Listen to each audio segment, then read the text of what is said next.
bien bonjour tout le monde, bienvenue sur la chaîne de la Dark Red Security. Alors aujourd'hui les petites actus, ça concerne surtout le nouveau vaisseau qui va être présenté vendredi soir au premier salon de l'IAE de 1953, le Gatak Siulen, ou Siulen, je ne sais pas comment on le prononce encore exactement, mais on a vu donc dans l'ISC, la dernière ISC sur Star Citizen, ils ont parlé de ce vaisseau.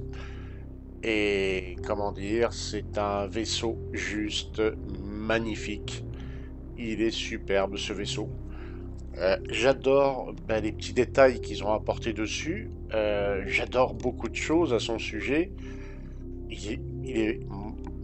Moi, je suis resté bouche bée. Pour un starter, c'est peut-être le plus réussi des starters que j'ai vu en présentation. Alors, je dis bien en présentation.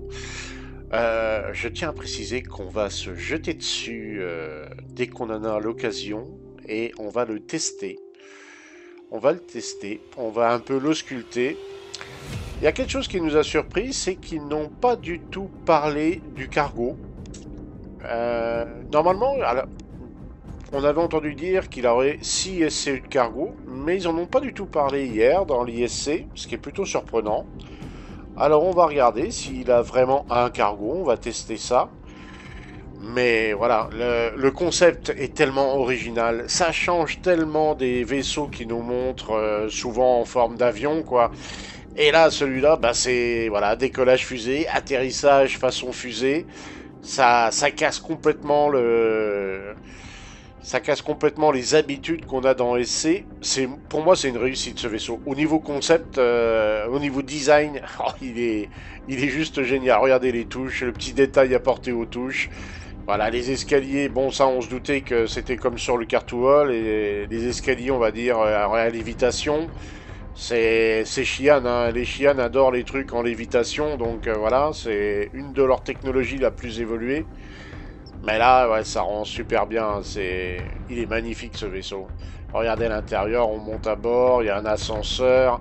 Et vous voyez là, donc là il y a des systèmes pour les composants. Pour un starter, franchement, le gars qui va s'offrir ça en starter, à la limite, il n'y a pas besoin d'autres vaisseaux, hein. Regardez les composants. Alors les composants, on est dans du traditionnel, hein. Mais ça, on va re-regarder ça ce soir au salon. Le rack d'armes, c'est juste excellent. Regardez ça, système de rack d'armes, voilà, top, hein, et l'ascenseur avec les marquages Xi'an. Voilà, il n'y a rien à redire, quoi, hein, traduit en humain, bien sûr, hein, voilà, enfin en anglais surtout. Mais, ouais, voilà, il est juste génial ce vaisseau. Alors, je tenais aussi à dire que pendant l'IAE, pardon, Baron va bosser. Ça tombe bien, il est en vacances, donc il va bosser. Et je vais essayer de faire toutes les nouveautés en review. Donc avec quelques complices habituels chez les Dark Red, on va vous faire des reviews de ces nouveautés. Donc il y aura le C1, il y aura l'Argo.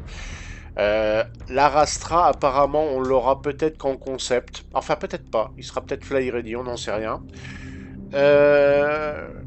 Qu'est-ce qu'il y a encore? Il y a encore un autre vaisseau qu'on doit avoir. J'en ai certainement oublié un. Enfin, toutes les nouveautés, on va essayer. Si elles sont Fly Ready, on va essayer de les avoir et de tester ça réellement. Alors, par contre, je le dis dès maintenant, on va les tester. C'est des nouveautés, donc elles seront super bien en général. Il faudra voir dans quelques mois ce qu'elles valent une fois que le nerf, le rééquilibrage aura été fait, hein. On sait comment ça fonctionne, c'est chez CIJ. Quand les vaisseaux sortent, ils sont super bien. Et puis au bout de quelques mois, ils ont tendance à rentrer dans le rang, hein. Donc à voir, hein. On va peut-être un peu être très content de les utiliser tels qu'ils sont à l'heure actuelle. Et puis, si on les reteste d'ici quelques mois, on se dira, ouais, bon. Mais au niveau design, le Gatak Siulen, il est franchement top. Regardez-moi le siège. Regardez la cinématique pour monter à bord et passer dans le cockpit. Regardez ça. Ah, ça, c'est excellent. Excellent. Superbe. Donc, oui, on va regarder ça. L'océan, on va tester. Moi, j'ai quasiment pas été sur la... Bah, j'ai pas du tout été, d'ailleurs, sur la PTU. Donc, il y a beaucoup de choses à découvrir. Alors, au nouveau, ne vous faites pas avoir à acheter les caisses de 1 SCU parce qu'apparemment, on peut pas les sortir du vaisseau ou les sortir de votre inventaire. Ça sert donc pas à grand chose d'acheter les caisses de 1 SCU. De ce qu'on a vu hier, on a fait un test. Impossible de sortir la caisse. C'est un peu, voilà, ça sera peut-être pour la 322. Et donc, voilà, faudra voir ce que ça donne plus tard. Mais ouais, franchement, il a une super gueule ce vaisseau quand même.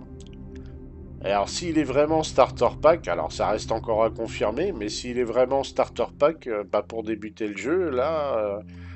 Alors, par contre, apparemment, il semble pas possible de mettre un véhicule dedans. À part peut-être un vélo, mais en serrant bien, mais voilà, ou une trottinette, à la limite. C'est bizarre qu'ils aient pas pensé à la trottinette du futur d'ailleurs. Une trottinette à lévitation. Ah bah si c'est comme les motos, ça va être compliqué. Mais voilà, on va avoir ce nouveau petit vaisseau à tester. On a prévu ce soir de l'utiliser pour passer nos permis Bounty.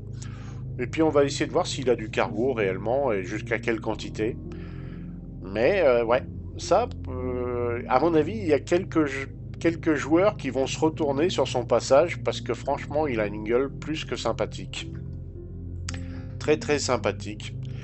Certains collègues et puis certains amis qu'on a sur le Discord qui sont pas forcément Dark Red, hein, mais qui ont des bonnes relations avec nous, nous ont fait part qu'ils ont tenté des bunkers et que les bunkers, bah, bizarrement là en ce moment en tout début de patch, les PNJ sont plutôt réactifs et certains me disent que bah oui, les IA de Squadron 42 sont là et elles sont plutôt très dangereuses et beaucoup plus malignes qu'avant.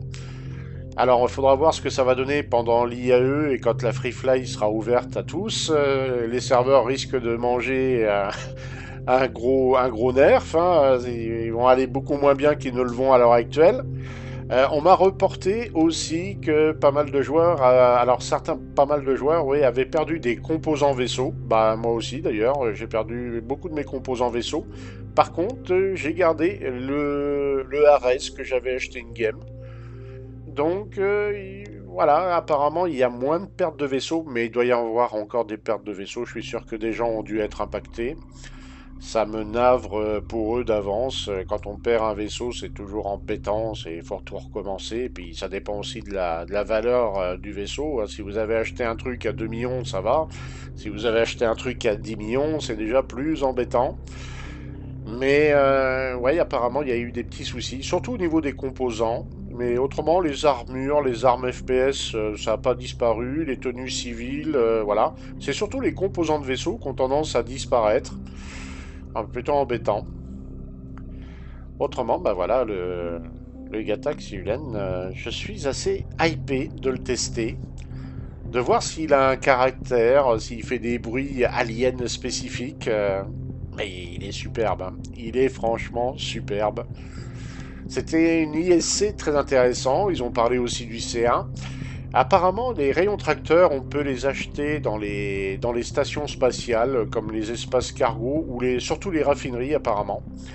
Surtout les raffineries. Puis il y a plein de petites choses plutôt intéressantes. Et franchement, il est beau. Mais mon Dieu qu'il est beau. Bon, là, c'est des images voilà, commerciales. Hein, et c'est toujours un peu retouché, toujours un peu embelli. Mais grosso modo, in-game, on va avoir ça. Hein. Non, il est superbe. Il est superbe. Et il y a 4 skins. Voilà. Ça va être une belle bête. Hein. Ça va vraiment être une belle bête. Par contre, c'est un gros starter pack hein, de taille comme ça. Bah, on n'est pas très loin du Nomade. Ça peut être un concurrent au Nomade, sauf pour le cargo. Mais ça peut être un concurrent au Nomade. Et il peut se bastonner le pépère. Je sais pas s'il a des missiles. Il a 3 panthères. Et on peut faire du circuit. Ah oui, donc il serait plutôt agile. Il serait plutôt agile. Ah oui, il y en a qui font du low fly avec. Bon, à voir. À voir ce que ça vaut réellement. Hein, parce que bon, les images commerciales et puis la réalité, des fois, il y a des petites différences. Faut voir. En tout cas, voilà. Donc, L'IAE commence le 17 vers 18 h à peu près. Le premier salon, donc on va trouver ce fameux Gattac. Et puis là, donc il nous parle du C1, bien sûr, hein, C1 Spirit. Donc intéressant aussi hein, de voir ce que va donner ce vaisseau. C'est dommage. Alors il est très bien, il doit être certainement très agile. Mais j'ai l'impression que le Zeus, qui n'est pas encore sorti, lui a volé un peu la vedette. Parce que le Zeus propose des solutions peut-être plus intéressantes, alors qu'il est peut-être censé être moins performant au niveau modèle de vol. Alors, on a aussi appris que le Storm allait avoir une version anti-aérienne. Voilà, le Tombril Storm n'aurait pas qu'une version canon, il allait aussi avoir une version anti-aérienne avec pas mal de missiles. Donc voilà, ça balance des beaux chapelets de missiles. Hein. Donc il y a le Tombril Storm classique avec la tourelle, voilà. Et vous voyez, à côté, il y a le Tombril Storm avec le lance-missile. Ce qui rend le véhicule là beaucoup plus intéressant pour un certain gameplay. Ça peut être pratique. Ça peut être pratique d'avoir les deux versions. Et oui, pendant qu'un attaque au sol, l'autre couvre le ciel. C'est plutôt bien pensé. Et on peut le mettre dans le carac en plus. Ah ben c'est royal ça. Enfin voilà, les vaisseaux qui seront disponibles à l'IAE, les voilà. Voilà. Intéressant. Intéressant. Très intéressant, monsieur Jared. Enfin voilà. Je vous souhaite à tous une bonne journée ou une bonne soirée et on se dit à très bientôt dans le verse. Ah, ciao ciao tout le monde!